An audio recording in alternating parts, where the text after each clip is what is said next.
Fala galerinha, bom dia, boa tarde, boa noite. Estamos chegando nessa segunda-feira maravilhosa, 4h35 da tarde. Sim, estou conseguindo neste horário fazer uma leitura, dar continuidade, né, gente? Bom, hoje a gente está trazendo aqui a leitura, a continuação da leitura, né, do livro A Poética da Experiência, da Mônica Botelho Alvim. Esse livro é a tese de doutorado dela, ela foi orientada pelo Jorge Ponciano Ribeiro, tá? E se trata de gestalterapia, fenomenologia e arte. A gente tá no 4º capítulo, página 166, no subtítulo, subcapítulo, não sei como é que a gente pode falar, 4.2, que se chama A Experiência é Corporal, o primado da corporeidade. Epígrafe. Uma música aqui de Caetano Veloso. Vamos ver se eu consigo falar, porque tá em inglês. Bom, eu vou falar do jeito que eu consigo, então se não tiver bom pra você, me perdoa, mas eu não posso fazer nada, beleza? If you hold a stone, hold it in your hand. If you feel the weight, you will never be late to understand. Eu acho que ele está dizendo mais ou menos assim. Posso estar errada, se eu estiver, por favor, me corrija, tá? Se você segurar uma pedra, segure ela em sua mão. E se você sentir o peso, você nunca irá estar atrasado para entender. Experiência, né? A relação do eu com o objeto. Beleza, acho que vai vir coisa boa por aí. Vamos lá. Tem a ver com o título, né, gente? Aqui, ó, a experiência é corporal. O primado da corporeidade. Simbora. A partir de Caminhando, fita de Moebius, né? Como, por exemplo, quando Lígia Clark constrói uma linha, participação, ato, corpo, presença, como fio condutor de seu trabalho, ela estabelece uma espécie de primado da corporeidade. Ao longo de sua obra, desenvolve modos diversos de proposições. Ela vai experimentando, ela mesma, seu trabalho na direção de satisfazer uma inquietude presente em sua existência, que conotamos como uma inquietude da totalidade. Sua busca é da totalidade, da forma plena de significação, que sabe inalcançável. O dentro e o fora, o esquerdo e o direito, a integração do vazio pleno. A busca de junção, arte e vida, compondo uma totalidade enquanto corpo-presença. Hounick, 1999, analisa as relações entre a vida e a obra de Lígia e afirma que suas crises estão no próprio cerne de sua obra, todas envolvidas com momentos de passagem nos quais a experiência do vazio pleno se aprofunda. Aqui ela trouxe a Mônica, né? Ela trouxe uma citação do Hounick, 99, né? O início da trajetória artística de Lígia é marcado, portanto, pela rebeldia contra a clivagem da experiência do vazio pleno na subjetividade, que poderia ter levado sua crise a um desfecho patológico.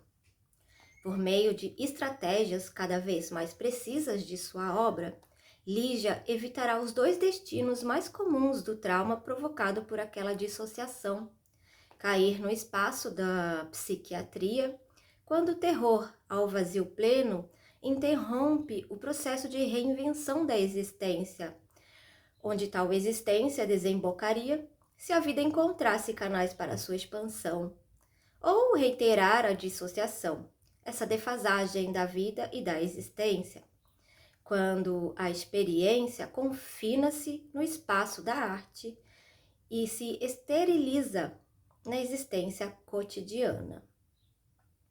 É enquanto artista que Lígia encaminhará uma superação desses dois destinos. Desde o início, seu trabalho será movido pela consciência de que a experiência do vazio pleno deverá ser incorporada para que a existência possa ser vivida e produzida como obra de arte. Suas invenções na arte sempre estarão totalmente imbricadas com a reinvenção de sua existência. É verdade que isso em nada a distinguiria de vários outros artistas, não só de sua época. O que marca sua diferença é que sua obra será voltada para a incorporação do vazio pleno na subjetividade do espectador, sem a qual fracassa o projeto de ligação entre arte e vida. Bom, acabou a citação. A autora desenvolve em seus estudos acerca da obra de Lydia Clark a noção de corpo vibrátil, uma espécie de mobilização de afetos dada a partir da experiência do artista.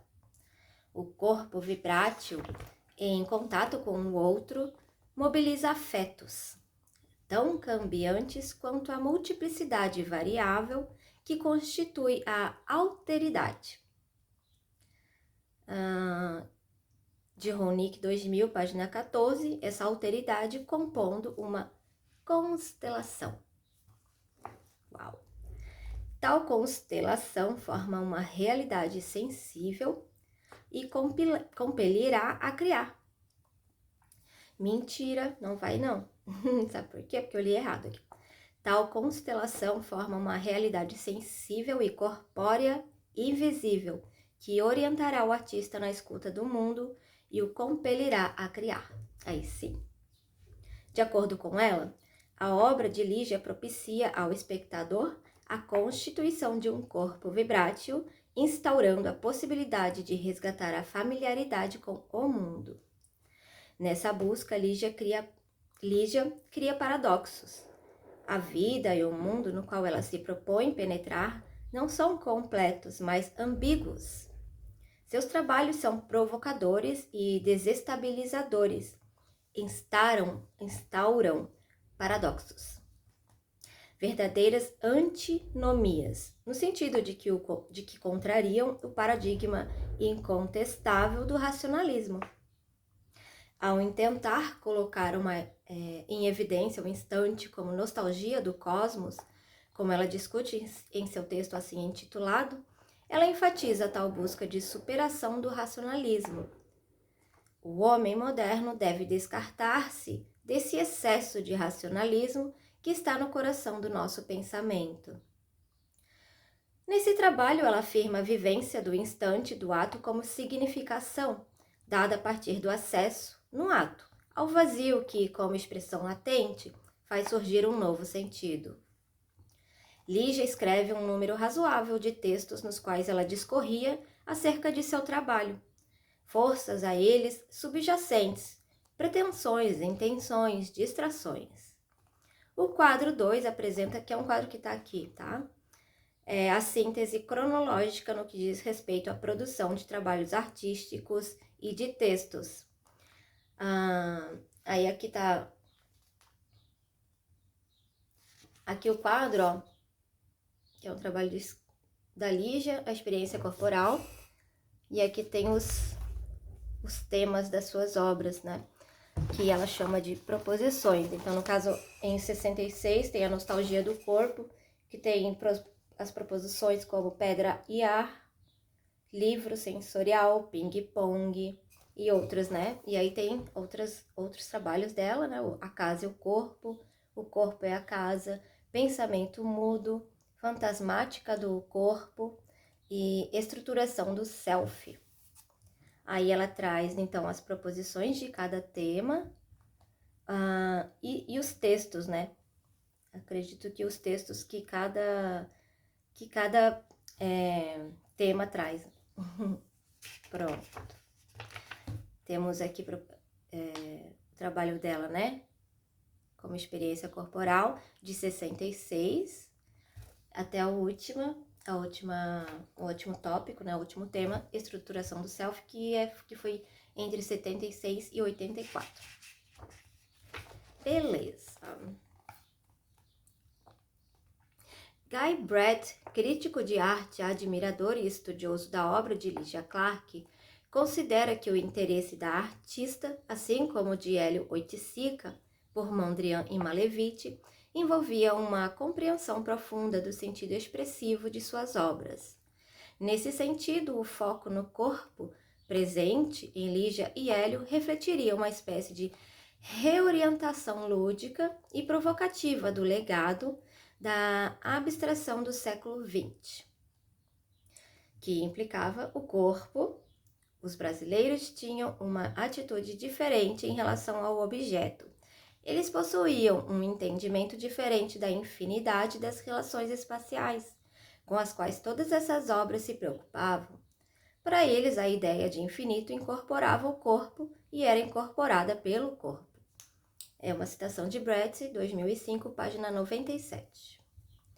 A conexão entre expressividade, corpo e tempo infinito, proposta por Brett, corrobora nossa leitura.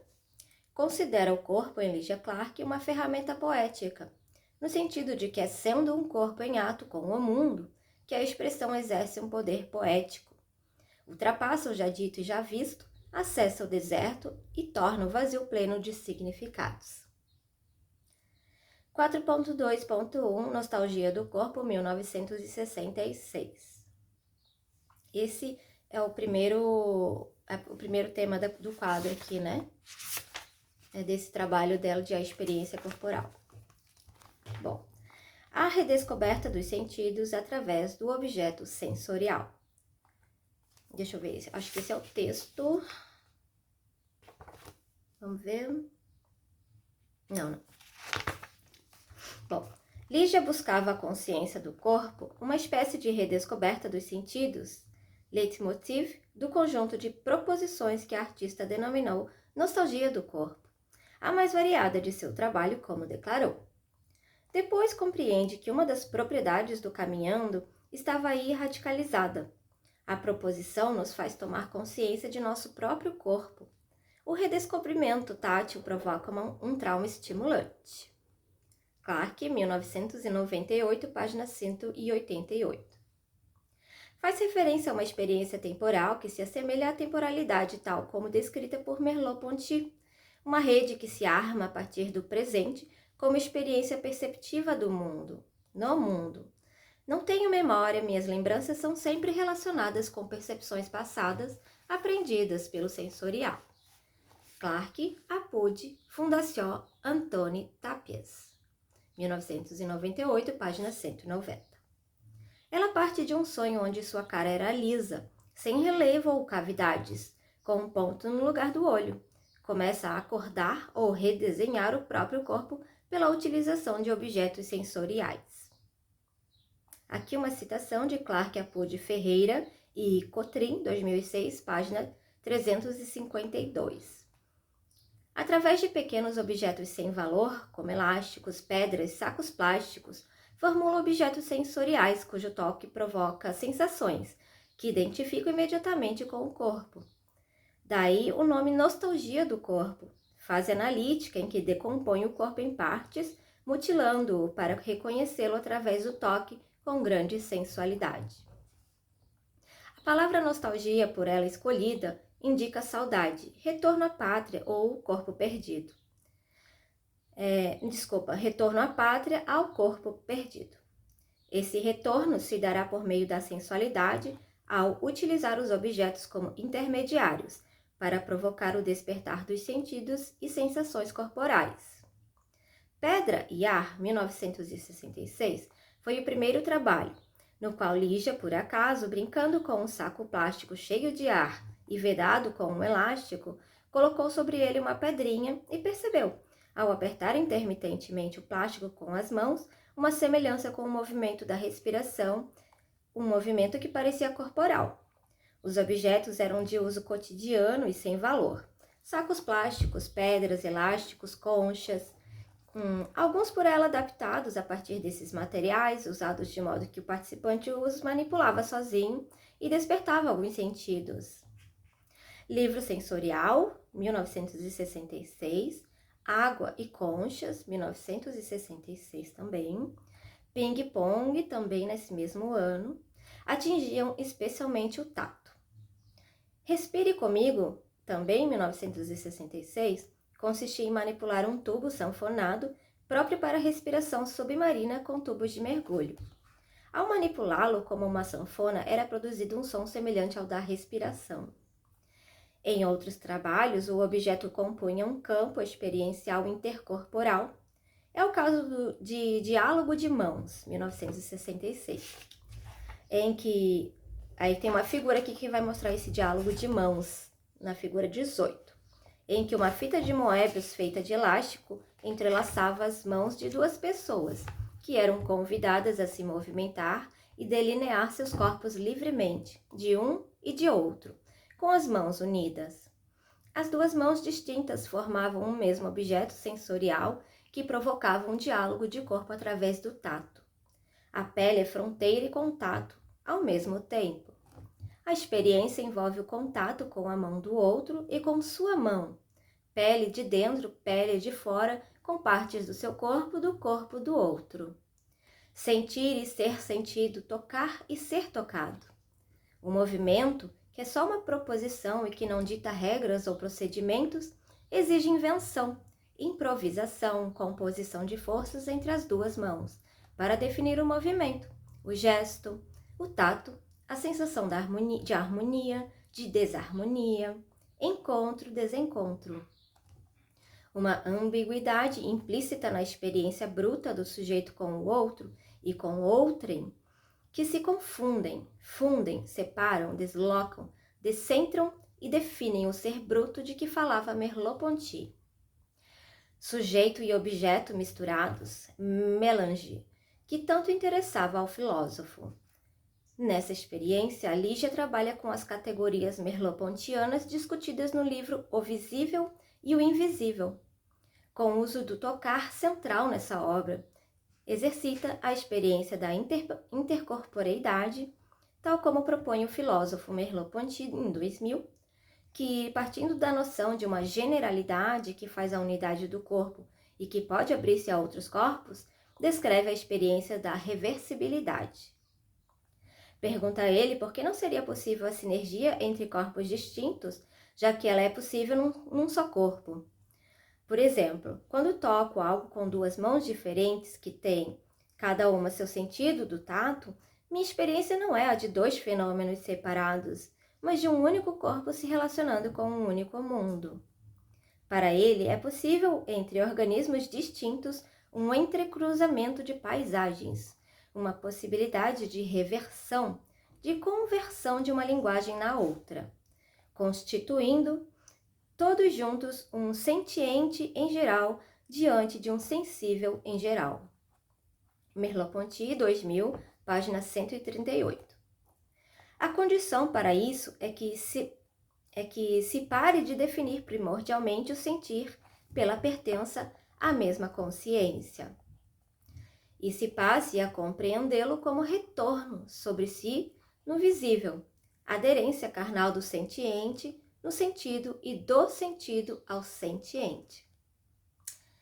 É com essa reversibilidade entre o visível e o tangível que se abre o intercorporal, algo da ordem de uma generalidade que brota da concordância do meu corpo e do corpo do outro, a partir de uma operação da experiência e não da representação. Aqui vai ter vou ler um trecho de uma citação de Merleau-Ponty, 2000, página 138. Disse que as cores, os relevos táteis de outrem, são, para mim, um mistério absoluto, sendo-me inacessíveis para sempre. Isso não é totalmente verdadeiro, pois para que eu deles tenha, não uma ideia, uma imagem ou representação, mas como que a experiência é iminente, basta que eu contemple uma paisagem que fale dela com alguém. Então, graças à operação concordante de seu corpo com o meu, o que vejo passa para ele este verde individual da pradaria sob meus olhos invade-lhe a visão sem abandonar a minha. Reconheço em meu verde o seu verde. Não sou eu que vejo, nem é ele que vê. Ambos somos habitados por uma visibilidade anônima, visão geral, em virtude dessa propriedade primordial que pertence à carne, de, estando aqui e agora, irradiar por toda parte para sempre, de, sendo indivíduo, também ser dimensão e universal. No diálogo de mãos, as mãos atadas que se tocam e apalpam uma o corpo do outro, entrecruzam perfis de uma paisagem. Em sua experimentação, o mundo de um começa a se abrir para o outro, numa operação reversível que se funda na unidade pré-reflexiva do corpo. Sem palavras e sem ideias, minha mão conduz a do outro ao encontro de minha paisagem, e seu corpo, de acordo com o meu, toma para si a paisagem que não me abandonou, que não me abandona. Nessa fase do trabalho de Lígia, o objeto sensorial é indispensável como um provocador intermediário, como veículo para despertar dos sentidos. Depois ocorre uma mudança substancial. O objeto, como suporte da experiência artística, deixa o primeiro plano. O homem é o objeto de si mesmo. Frase cunhada por Mário Pedrosa e adotada pela artista. Aqui tem a figura 18, Lydia Clark, Diálogo de Mãos, de 1966. Olá, galera.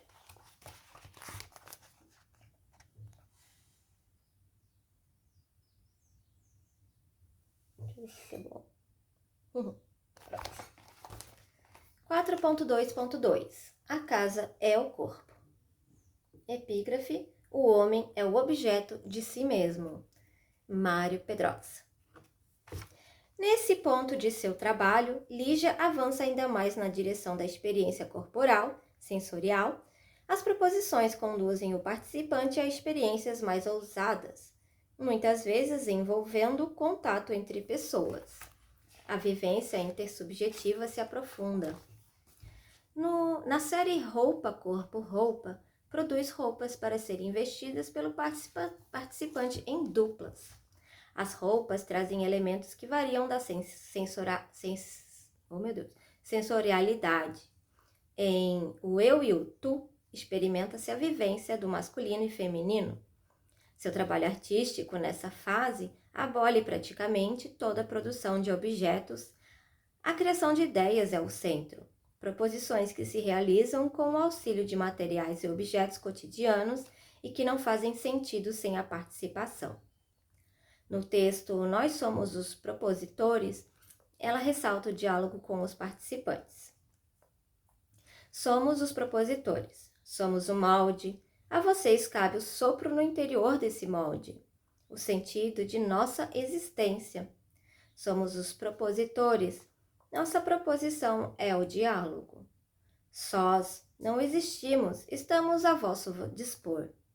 Somos os propositores, enterramos a obra de arte como tal e solicitamos a vocês para que o pensamento viva pela ação. Somos os propositores, não lhes propomos nem o passado nem o futuro, mas o agora. De Lydia Clark, 1980, página 31. A proposta de fazer o pensamento viver pela ação é correlata do que postula Merleau-Ponty e demonstra que, ao propor a experiência e a implicação do corpo, Lígia não faz de modo ingênuo. Enfatizando agora, ela sublinha, mais uma vez, a questão da temporalidade. Merleau-Ponty identifica a expressividade da experiência com a constituição temporal da subjetividade humana. Ele considera a motricidade produtora de um conhecimento que denominou practogonia, o que indica sua convicção de que a ação espontânea no mundo, como praxis, é produtora de significados. A expressividade da experiência, para ele, é a maneira espontânea como aquele contato institui significações ou fenômenos. Assim, a experiência, a ação faz o pensamento viver. A artista assume para si e para ela Oiticica uma compreensão mais avançada do sentido da participação, em oposição a artistas fracos que não podem realmente se expressar com pensamento e, portanto, ilustram o problema. Nega a participação pela participação e afirma que a expressão é, necessariamente, seu verdadeiro sentido. O que eles negam é o importante, é o pensamento. Acho que agora somos os propositores e, através da proposição, deve existir um pensamento. E quando o espectador expressa essa proposição, ele na realidade está juntando uma característica de uma obra de arte de todos os tempos: pensamento e expressão. Essa foi uma citação de Clark Apu de Figueiredo, 1998, página 84. Nessa fase, Lígia está interessada no ato e em como ele conduz ao sentido do gesto. A citação dela: no fundo, o objetivo já não é importante. O pensamento, o sentido que se dá ao objeto, o ato, é o que interessa, o que vai de nós ao objeto. Quem dá sentido ao objeto é o espectador e sua vivência da proposição. Na arte, o real, ou seja, a vivência daquilo que acontece, da experiência, é para ela o mais importante. Citação dela: nada tem mais significado para mim que a própria realidade das coisas. A alegoria, ao invés de comunicar alguma coisa, elimina da comunicação o que ela tem de mais vivo. Assim, o real é o mais importante. O real é compreendido aqui como a experiência humana em ato. Sua ampliação para o âmbito do sensorial é o objetivo da artista, que busca a expressão do espectador diante da vivência da obra. Citação de Clark Apu de Figueiredo, 98, página 61. Para mim, o objeto, desde o caminhando, perdeu o seu significado, e se ainda o utilizo é para que ele seja um mediador para a participação. As luvas sensoriais, por exemplo, são para dar a medida do ato e também o milagre do gesto na sua espontaneidade, que parece esquecida. Em tudo que faço há realmente necessidade do corpo humano, que se expressa, ou para revelá-lo como se fosse uma experiência primeira. Na experiência luvas sensoriais, o espectador veste luvas, que são feitas de diversos materiais, com pesos e texturas diferentes, e tenta pegar bolinhas que também são distintas. Depois de várias experiências, ele tira a luva e tenta pegar a mesma bolinha com a mão livre, redescobrindo o próprio tato e o próprio gesto.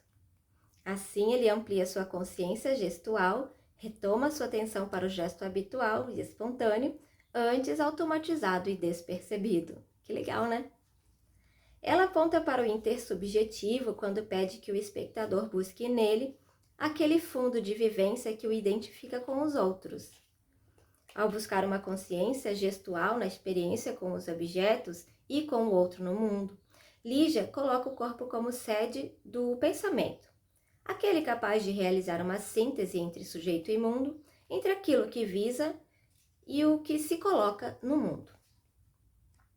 Em Casa é o Corpo, de 1968, Lígia constrói uma estrutura, uma instalação grande com 8 metros de comprimento e compartimentos distintos, que simula a concepção e o nascimento, oferecendo experiências corporais que aludem a um processo em etapas. Penetração, ovulação, germinação e expulsão. O ambiente é escuro, sugerindo um ambiente uterino. Ela faz referência aí a um trabalho que aborda a temática da sexualidade, porém ressalta que o espectador é soberano em sua escolha. De fato, tudo depende dos participantes. A erótica pode ser negada em favor do lúdico e vice-versa. Clark 98, página 232. Lígia realiza nesse período propostas vivenciais, como por exemplo cintos com C, tá? Experiência na qual grupos de participantes colocam cintos imantados, uns com polos positivos e outros com polos negativos, Ao caminharem pelo espaço, são projetados uns contra os outros. Também realiza filmes, Convite à Viagem, filme sensorial western, O Homem no Centro dos Acontecimentos, 67-68, o qual ela descreve. 4 câmeras são fixadas na cabeça de um homem que anda, ligadas ao mesmo tempo, registrarão tudo o que se passa ao seu redor, na frente, atrás, à esquerda e à direita, e principalmente as reações das pessoas que o observam. Fazem perguntas, querem interrompê-lo e etc. Uma vez revelados os 4 filmes, são projetados simultaneamente nas 4 paredes de uma pequena cabine, que tem exatamente o tamanho das imagens.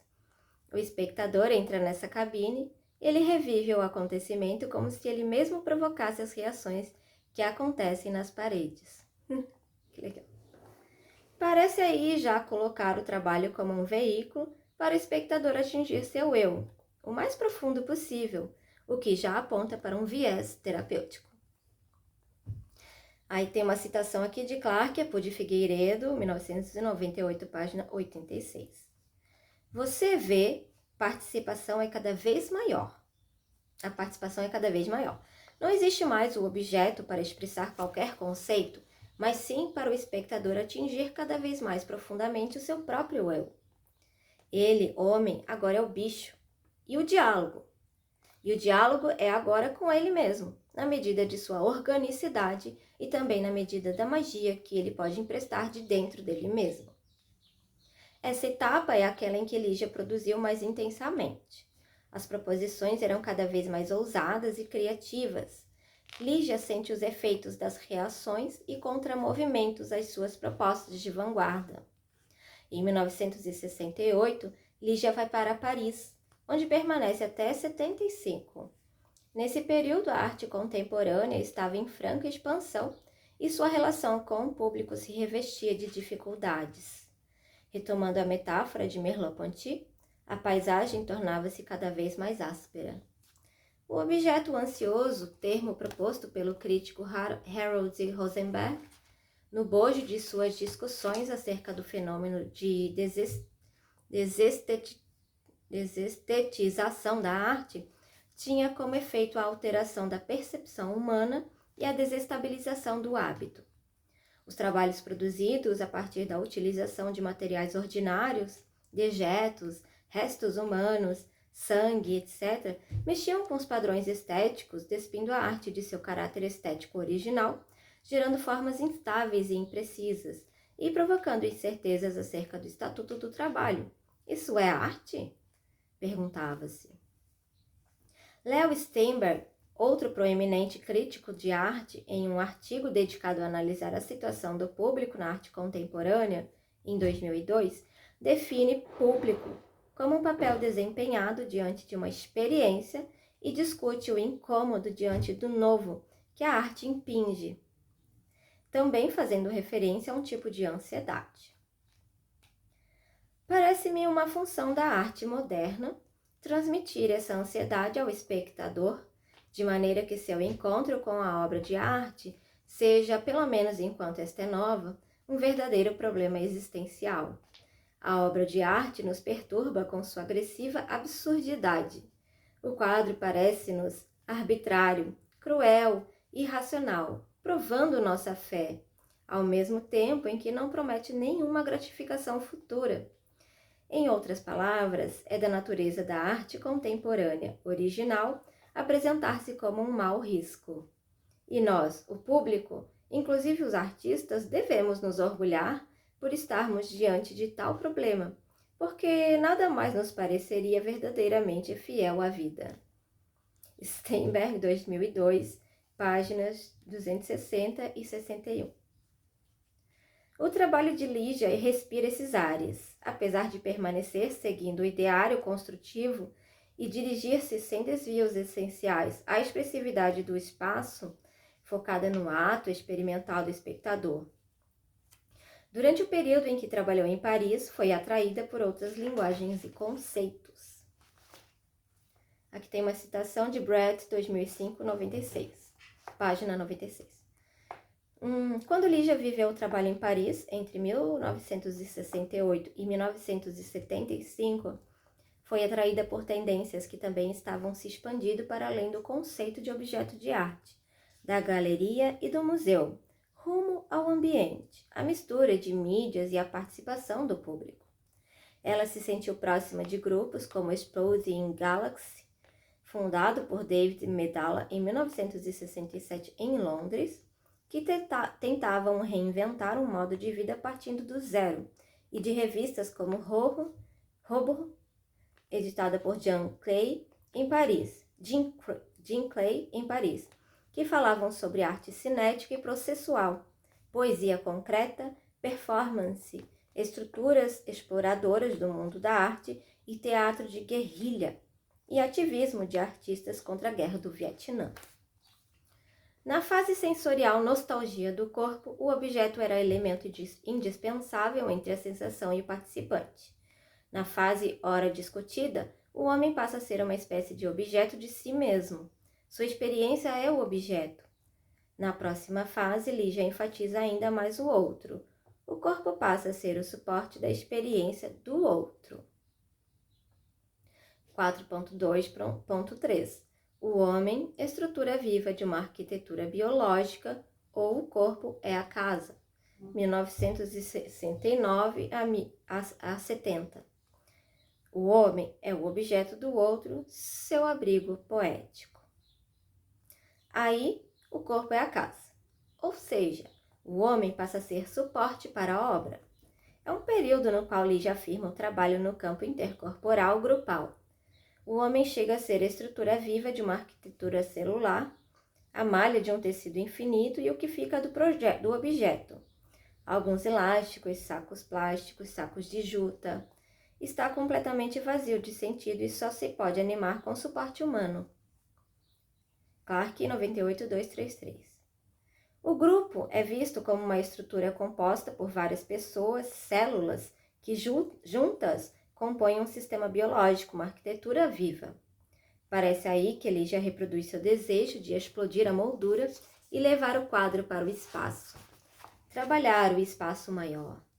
Quer ultrapassar o indivíduo e transpor a significação para o coletivo. Visa o tribal, onde a soma de significações leva a um sentido global. Mais uma vez, a inquietude da totalidade parece movê-la. O homem passa a ser objeto do outro. A gestualidade convida o outro.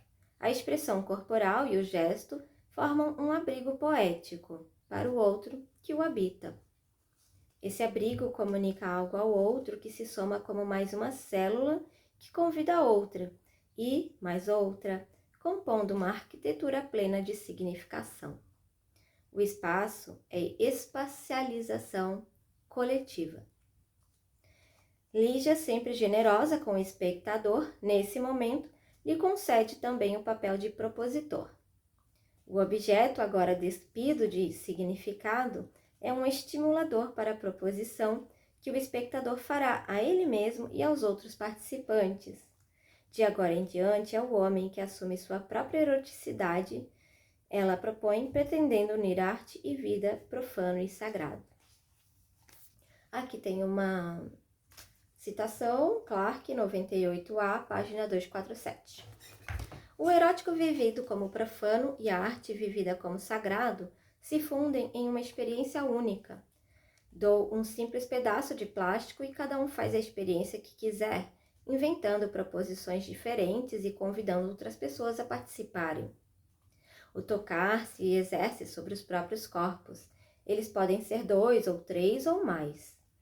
Seu número sempre cresce segundo um desenvolvimento celular que se tornará cada vez maior conforme o número de pessoas que participarem dessa experiência. Assim, se desenvolve uma arquitetura viva em que o homem, através de sua expressão gesticular, constrói um sistema biológico que é um verdadeiro tecido celular. Nesse processo de um espaço como espacialização coletiva, o movimento, a ação corporal e a expressão têm papel fundamental. Ela mais uma vez ultrapassa a ideia clássica de um espaço mecânico, dado estático, que contém o homem para propor um espaço-tempo. o homem como estruturante desse espaço, como um elemento arquitetural dinâmico, cujos gestos são como tijolos que se unem, formando abrigos, casas, estruturas que se podem habitar. O corpo é a casa, as pernas se abrem e formam um túnel para que o outro passe. Os braços, Nascimento 69. Os braços se movem livremente e movimentam estruturas plásticas que servem de abrigo para o outro. Arquiteturas biológicas 2. Em carta a Hélio Oiticica, Lígia descreve um desses trabalhos. Uma é enorme e precisa de 15 pessoas inicialmente para armar a estrutura. Círculos em camadas de plásticos ligadas com elásticos em toda a sua volta. Do centro, 3 sacos com 3 pessoas que sustentam, cara, que loucura, a abertura para a penetração. Todo mundo se põe ao redor amarrado como o jogo do rugby. E, quando se levantam as camadas do plástico, sai um barulho como um grande ha, ha, ha, ha, ha. Como se um grande pulmão abrisse seus enfolhos e começasse a viver respirando.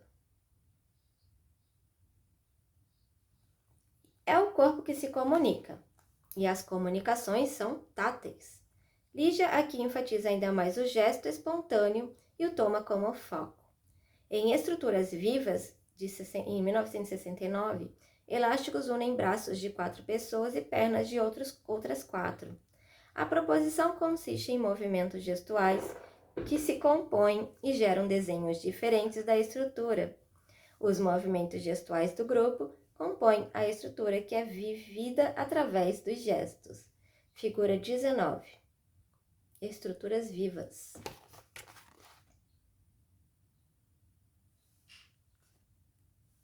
Top, né?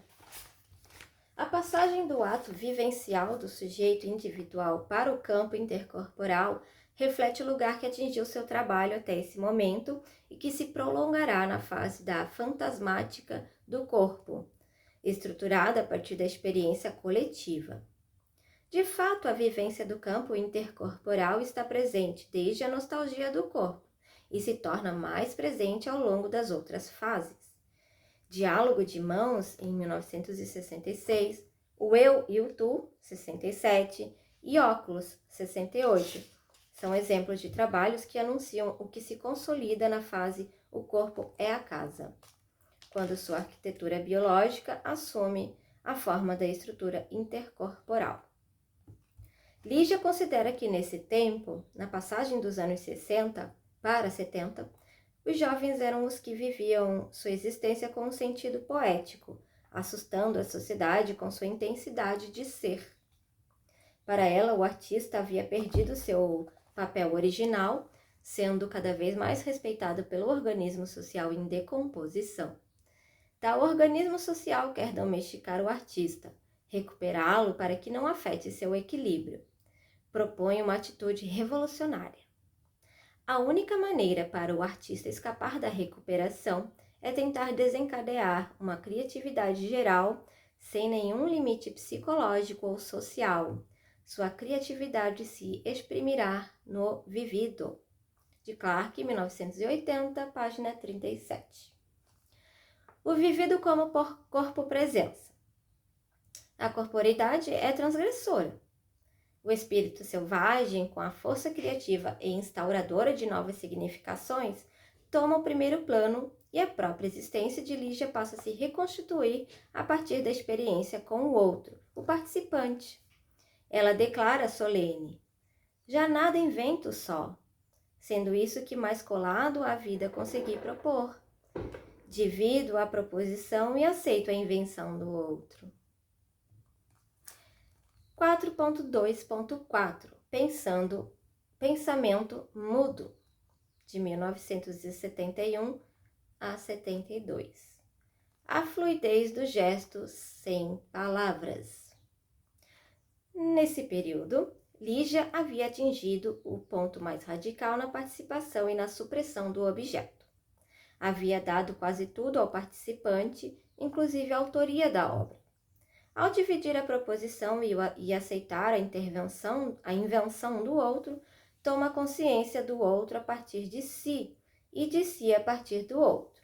Declara: pensamento mudo, o se calar, a consciência de outras realidades do meu egocentrismo, que de tão grande me faz dar tudo ao outro, até a autoria da obra.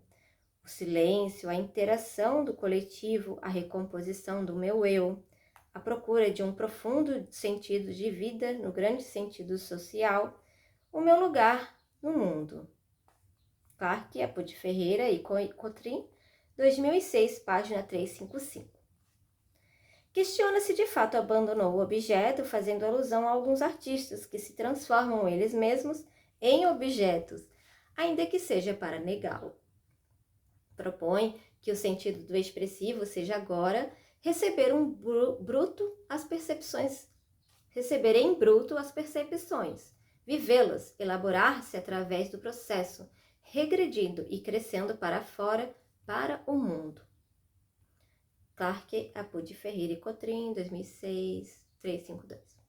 Um trabalho criativo selvagem a partir de uma experiência de descentramento, tal como nos propõe Merleau-Ponty. Tal proposta se aproxima grandemente do processo gestáltico de ajustamento criativo, como discutiremos adiante. A formulação pensamento mudo vinha à sua cabeça desde a fase das estruturas biológicas. Ao refletir sobre o significado dela, concluiu que era um viver sem propostas, fluir, expressar-se através da vida. Por meio de seu trabalho, havia se transformado pessoalmente e aprendido a viver. E o pensamento mudo era a expressão dessa vida. Eis-me aqui como testemunho de minha obra já formulada. Agora o testemunho não é mais ela. Sim, eu obra, pessoa, humana. Agora que deixo de fazer arte, vejo que ela me ensinou a viver de maneira mais madura o significado da vida, sem sentir necessidade de formular mais nada. Essa foi a Clarke que disse isso, né? 98b, página 271. Em carta a Hélio Oiticica, datada de 17 de maio de 71, já demonstrava esse certo despojamento e liberdade para fluir sem nenhum recurso formal. Fiz algumas experiências só com o corpo, sem objeto algum. É curioso, você encontra novos relacionamentos entre os corpos através de novas percepções de espaços. Não sei se é válido ou não, se é novo ou velho, só sei que é o segmento do meu pensamento e não sei até onde irei.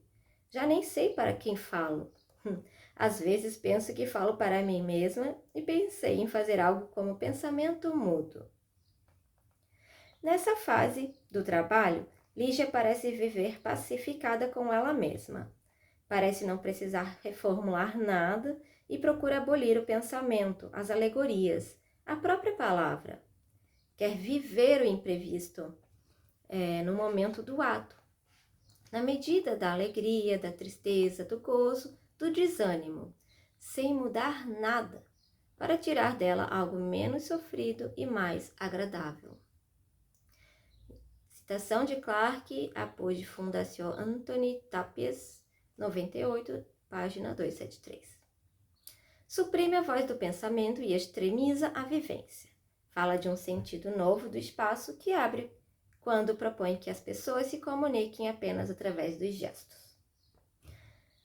Toma contato com Laing e a antipsiquiatria e começa a indicar explicitamente o desejo da passagem para um caráter terapêutico em seu trabalho. Em carta a Hélio, datada de maio de 1971, afirma que Jean Clay estaria abrindo um contato para ela trabalhar em uma clínica no Vale do Loire, onde estaria também trabalhando François Dolto e outros profissionais interessantes que estão trabalhando com o corpo. Afirma essa passagem como a única possibilidade, uma vez que se sente fora do esquema da arte por haver abandonado completamente o objeto. Não há lugar para mim no mundo dos normais. Meu trabalho, que de 1 ano e meio para cá aboliu completamente o objeto e se exprime somente pela parte gestual, está fora de qualquer esquema de arte. Estou sem lugar entre o artista e o sistema. Clark, Apud Figueiredo, 88, página 191.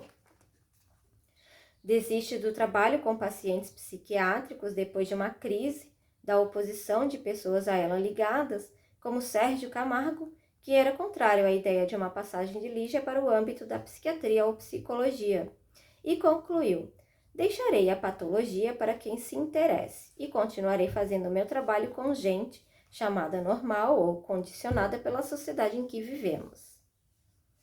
Clark disse isso em 98.282.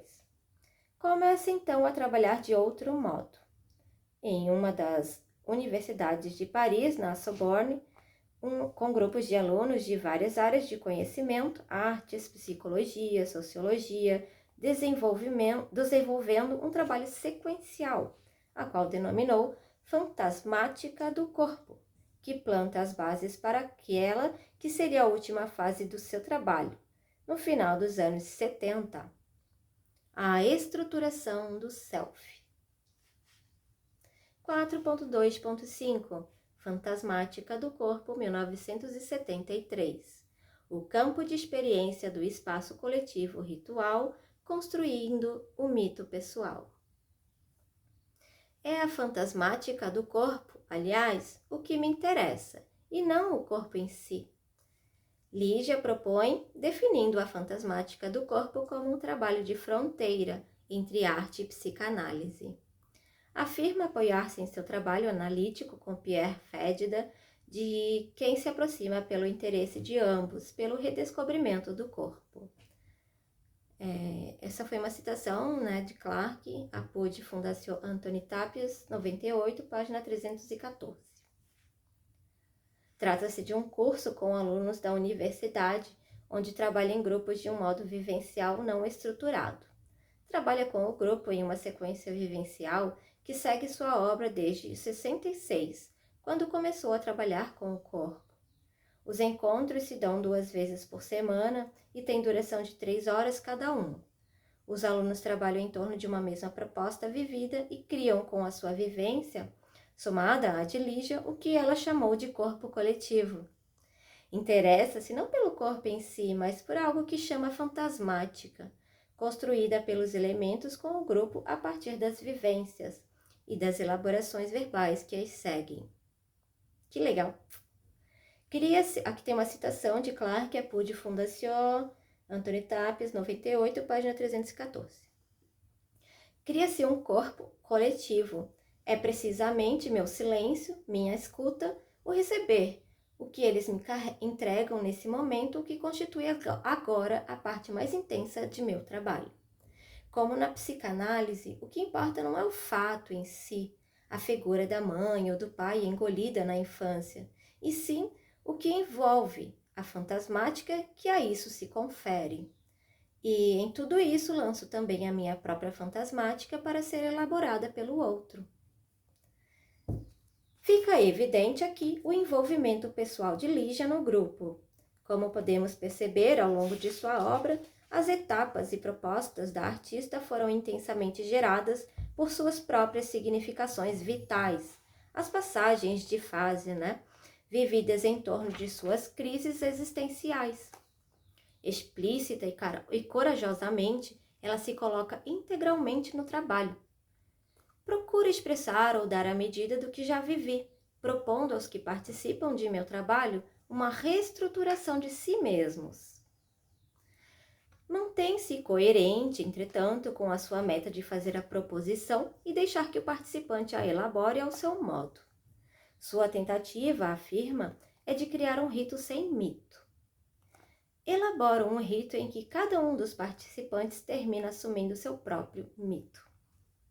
Nossa, ela é sensacional, né, gente?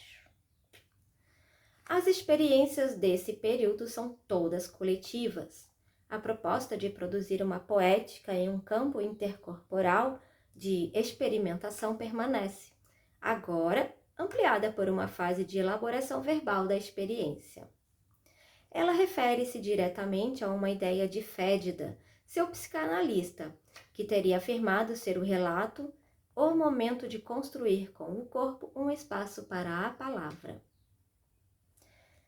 As experiências dessa fase já assumem uma metodologia que se aproxima de um modelo psicoterápico e já apontam claramente o viés terapêutico que o trabalho de Lígia veio assumindo ao longo do tempo. Sua intensa aproximação com a psicanálise de Fédida por meio de sua experiência pessoal de análise oferece a ela um vocabulário e um corpo teórico, não se pode precisar o grau de domínio de Lígia a respeito, que lhe permitiram desenvolver esse método, o qual evolui depois para um método de trabalho oficialmente terapêutico que ela chamará de estruturação do self, última etapa de seu trabalho. Durante a fantasmática do corpo, Lígia desenvolveu experimentações grupais não programadas, dirigidas pelo movimento do grupo que, segundo ela, faz uma contínua troca intersubjetiva. Para que essa troca aconteça, é necessário que se tire do corpo o caráter institucional. Essa proposta está orientada por um desejo de, como artista, produzir uma cultura viva. Para ela, o artista faz isso cortando a base tradicional e devolvendo ao corpo seu papel central, de produzir, criar, sem categorias pré-estabelecidas. Corpo coletivo, baba antropofágica, canibalismo, cabeça coletiva, são títulos de obras desse período que nos indicam uma relação com o tribal, uma mitologia que nos remete ao ritual grupal. Nesse ritual está envolvido um caráter criativo que deriva ou de um vômito ou de um canibalismo, presentes na troca intersubjetiva. Na obra Baba Antropofágica, em 73, tem a figura aqui. O ritual se dá em torno de uma pessoa deitada, de olhos vendados, cercada pelo grupo. Cada membro do grupo tem em sua boca um carretel de linhas, e o trabalho consiste em desenrolar a linha, molhada de saliva, espalhando-a sobre o corpo da pessoa deitada, até que o carretel fique vazio. Quando todos terminam, são convidados a quebrar aquele emaranhado de linhas que carregam sua baba e a fazem coletiva. A experiência envolve uma espécie de vômito, de expulsão de um material de suas entranhas.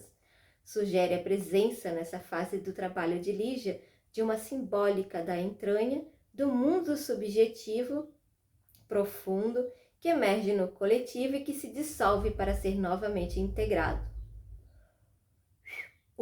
Au.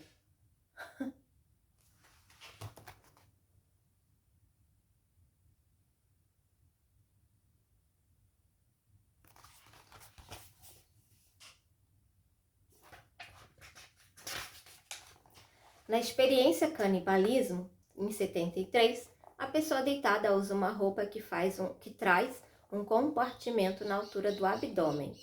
Essa bolsa está cheia de frutas e os membros do grupo de olhos vendados comem essas frutas e ali depositam os restos. Aqui a temática se inverte do vomitar sobre o outro para o comê-lo, de um projetar para um introjetar, porém ambos envolvendo uma troca de elementos das entranhas, uma mistura íntima que radicaliza ainda mais o intercorporal do diálogo de mãos ou de óculos. Aí, uma experiência corporal mais arcaica, como conota Honig, 1999, tem lugar. Essa experiência corporal mais arcaica tem lugar, segundo esse Honig. Brett, 2005, nos adverte de que a presença de um caráter visceral na obra de Lígia não representa uma passagem para algum tipo de expressionismo ou surrealismo.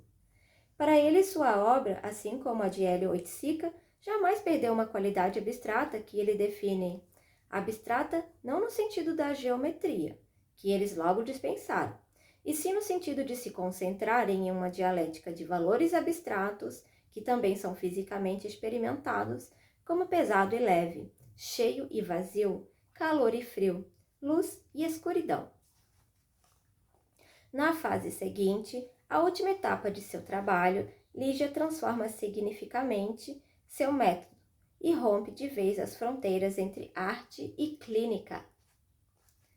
Que sensacional! 4.2.6 A estruturação do self, 1976 a 84. A retomada da proposição pela artista-terapeuta por meio do objeto relacional. Esse é o último período do trabalho de Lígia, que acontece quando ela retorna ao Brasil e restabelece aqui sua residência. Em uma sala de seu apartamento, ela monta um espaço ao qual denominou consultório, e onde recebe pessoas individualmente para um trabalho que chama estruturação do self. O trabalho consiste na utilização de objetos relacionais, objetos que ela retoma de seus trabalhos anteriores e que agora são significados por meio da relação que o sujeito estabelece com ele. Aqui tem a citação de Clarke, em 1980, na página 49. O objeto relacional não tem especificidade em si. Como seu próprio nome indica, é na relação estabelecida com a fantasia do sujeito que ele se define. Ele é alvo da carga afetiva, agressiva e passional do sujeito, na medida em que o sujeito lhe empresta significado, perdendo a condição de simples objeto para, impregnado, ser vivido como parte viva do sujeito. A sensação corpórea propiciada pelo objeto é o ponto de partida para a produção fantasmática. Lígia considera que esse seja um trabalho terapêutico. Minha primeira sistematização de método terapêutico com os objetos relacionais. As sessões ocorrem 3 vezes por semana e, de acordo com ela, é essa regularidade que confere um caráter terapêutico ao trabalho, já que possibilita a elaboração progressiva da fantasmática provocada pela potencialidade dos objetos relacionais. Ao manipular o objeto relacional, o sujeito vive uma linguagem pré-verbal. O trabalho Estruturação do Self segue uma série de etapas cuidadosamente planejadas e descritas pela artista e se diferencia de modo importante em alguns aspectos dos trabalhos anteriores.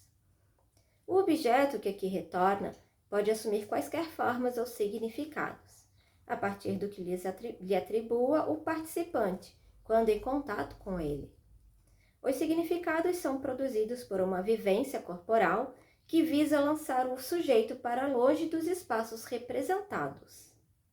A vivência corporal, então, não é mais produzida em torno da ação experimental ativa do participante. Deitado, ele se entrega à experiência. Lígia retoma a proposição, a ação, conduz o trabalho e manipula o corpo com a mediação dos objetos relacionais. Vanderlei, citado em Brett 2005, propõe que o fato de o objeto não ter um código expressivo, uma identidade, pedaços de plástico, pedras, conchas, permite o estabelecimento de uma relação. Esse objeto adquiria um significado apenas em relação às fantasias do participante e apenas no ato de uma relação estabelecida com o corpo. Página 115. Aqui tem a figura 21, estruturação do self em 78.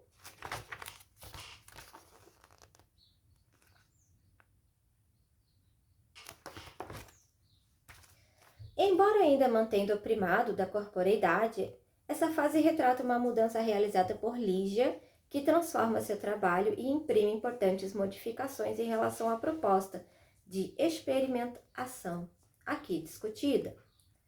Lançando a temática das fronteiras entre a arte e psicoterapia, esse trabalho instiga uma ampla discussão, que ultrapassa os objetivos deste trabalho, que tem como foco principal a experimentação artística. Ao olhar o conjunto da obra de Lígia Clarke, podemos vislumbrar um movimento que vai tecendo lentamente a teia da experimentação, a partir de fios que se entrelaçam espaço, tempo, corpo, ato.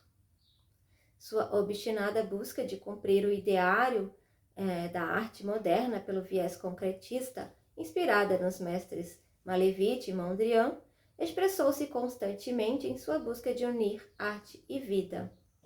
Esse movimento foi ponto de partida de suas tentativas de ressignificar o espaço da arte, que adquire forma a partir de suas formulações acerca da espacialização, quando o tempo ganha destaque e conduz o vivido ao estatuto de referência central. A partir daí, o trabalho de Ligia caminha a passos largos para um mergulho no mundo ambíguo da experiência. O espaço concreto expressional requisita um trabalho perceptivo que desloca o olhar e oferece a oportunidade de resgate da sensibilidade. Com os bichos, a artista constrói um espaço como forma orgânica, estrutura que não prescinde da expressividade do espectador, que se introduz de forma ativa na cena. A partir do caminhando, o ato introduz a experiência expressiva do espectador e o caráter temporal nela envolvido, plantando todas as bases para que se instaure definitivamente o primado da corporeidade em sua obra. Suas etapas no trabalho corporal seguem um caminho, uma sequência de passos que nos lembram seus passos com a pintura. Da nostalgia do corpo ao homem como estrutura viva de uma arquitetura biológica, é como se Ligia fizesse novamente a passagem do quadro emoldurado aos bichos. Do homem individual, um ser separado no espaço, ao homem coletivo, integrado ao espaço maior como um elemento da arquitetura. Nesse sentido, corroboramos o pensamento de Sperling, SD, de que cada trabalho de Ligia é uma visada sobre o objeto, um perfil. Aqui tem a citação da Ligia. Página 11. Vamos ver.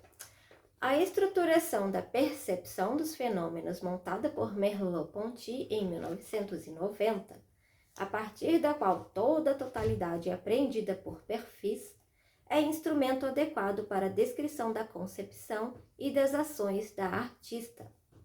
Cada proposição sua, desde a abertura das pinturas, processa uma diferenciação da anterior, a qual, por sua vez, já contém outra em potência, e todas são manifestação imanente de sua concepção de ação artística.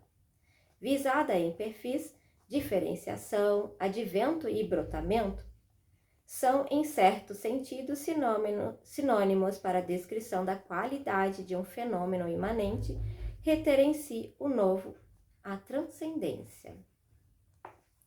Também, em outro sentido, Merleau-Ponty imiscuiu-se, a meu ver, na leitura que fazemos da caminhada de Ligia.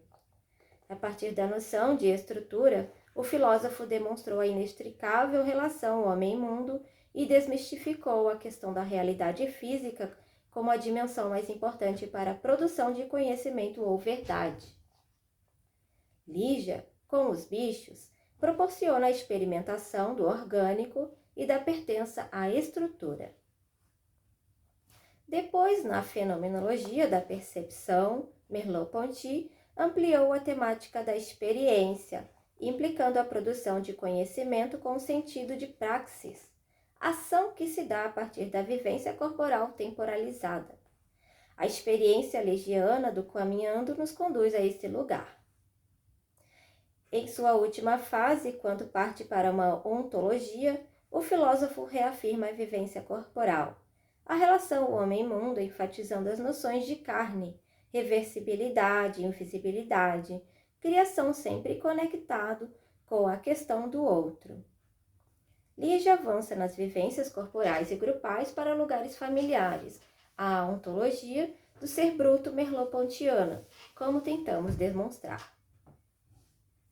A artista realiza o que propomos chamar aqui experimentação, noção que abarca o sentido de agir experimentando, engajado espaço-temporalmente no mundo por meio da corporeidade, expressando-a e construindo significados. A experimentação na obra de Ligia poderia atender a um velho ideal construtivo da educação das massas, no sentido de que ela é um veículo para libertar o sujeito das amarras sociais ao acordar o corpo da hipnose anestésica e engajá-lo no mundo enquanto corpo-presença. Hounick, 1999, enfatiza o contexto de contracultura dos anos 60 e 70, quando o trabalho de Lígia transcorreu. Ela cunha a noção de corpo vibrátil para fazer referência ao corpo liberto dos condicionamentos, desejo daquela geração. Para ela, isso só acontecerá com a força de um processo coletivo, nos anos 60, quando eclode na subjetividade da geração nascida no pós-guerra, um incontornável movimento do desejo contra a cultura que se separou da vida, na direção de reconquistar o acesso ao corpo vibrátil como bússola de uma permanente reinvenção da existência. Uma mudança radical se opera na vida de parte significativa da juventude no mundo inteiro, que se lança em uma liberdade de experimentação que atinge perigosos limiares do corpo, para dele extrair potências desativadas, utilizando-se inclusive de aditivos químicos, os alucinógenos, na busca libertária de uma ressensibilização da subjetividade.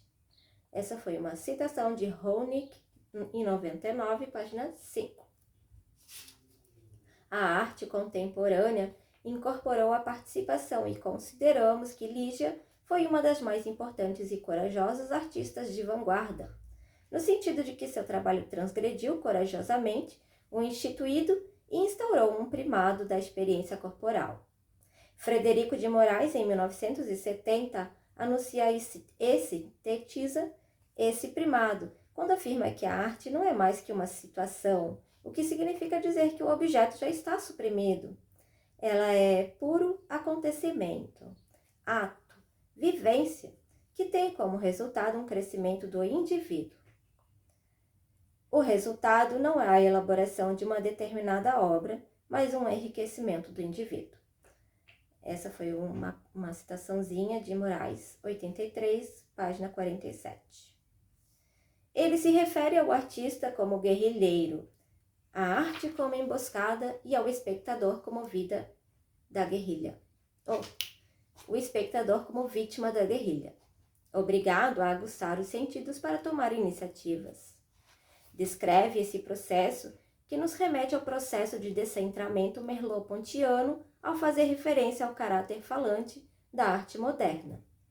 Aqui tem a citação de Moraes, 83, página 48. O artista cria um estado permanente de tensão, uma expectativa constante. Vítima constante da guerrilha artística, o espectador vê-se obrigado a aguçar e ativar seus sentidos. A tarefa do artista guerrilheiro é criar para o espectador situações nebulosas, incomuns, indefinidas, provocando nele mais que o estranhamento ou a repulsa, o medo. É só diante do medo, quando todos os sentidos são mobilizados, a iniciativa, isto é, criação.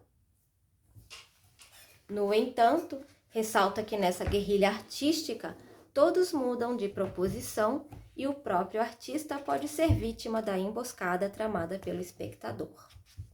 Desse modo, afirma uma falta de controle, a perda da autoria por parte do artista.